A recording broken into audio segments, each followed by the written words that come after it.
Assalamualaikum warahmatullahi wabarakatuh. Perkenalkan, nama saya Dede Parmawati dengan NPM 211706152.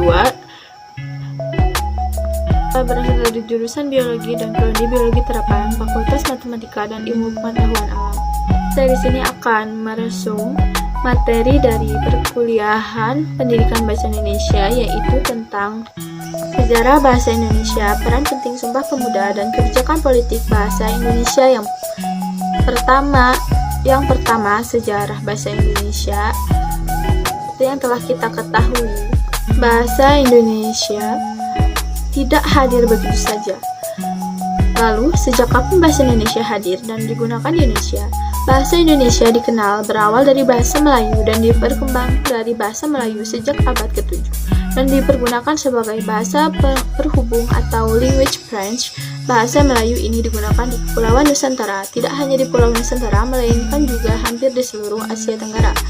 Kala itu, pedagang yang berasal dari Gujarat, Persia, India hadir di Nusantara melakukan aktivitas perdagangan, berinteraksi, berkomunikasi menggunakan bahasa Melayu. Hal ini juga dipertegas dengan aneka prasasti yang muncul di berbagai wilayah Indonesia.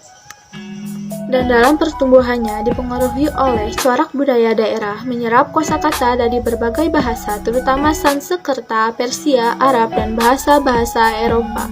Bahasa Melayu pun dalam perkembangannya muncul dan berbagai variasi dialek, sehingga bahasa Melayu di Nusantara mendorong tumbuhnya rasa persaudaraan dan persatuan bangsa Indonesia, hingga memunculkan momen Sumpah Pemuda.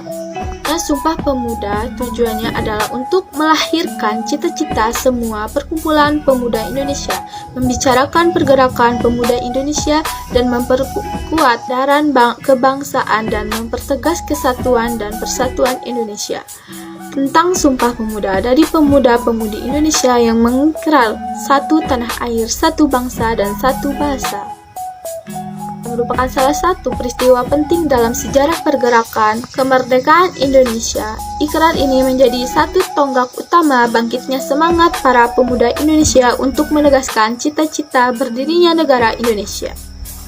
Sumpah Pemuda menjadi dasar bersatunya bahasa Indonesia, bersatunya para pengundang dan menggunakan bahasa Indonesia sebagai bahasa nasional. Kompleksitas dari bahasa Indonesia ini akhirnya menjadi dasar mengapa pembijakan politik itu hadir dan menyertai eksistensi dari bahasa Indonesia itu sendiri. Sementara terkait dengan Sumpah Pemuda, itu adalah momen yang paling menjadi fondasi, menjadi titik tolak bagaimana menyatukan keberagaman di Indonesia.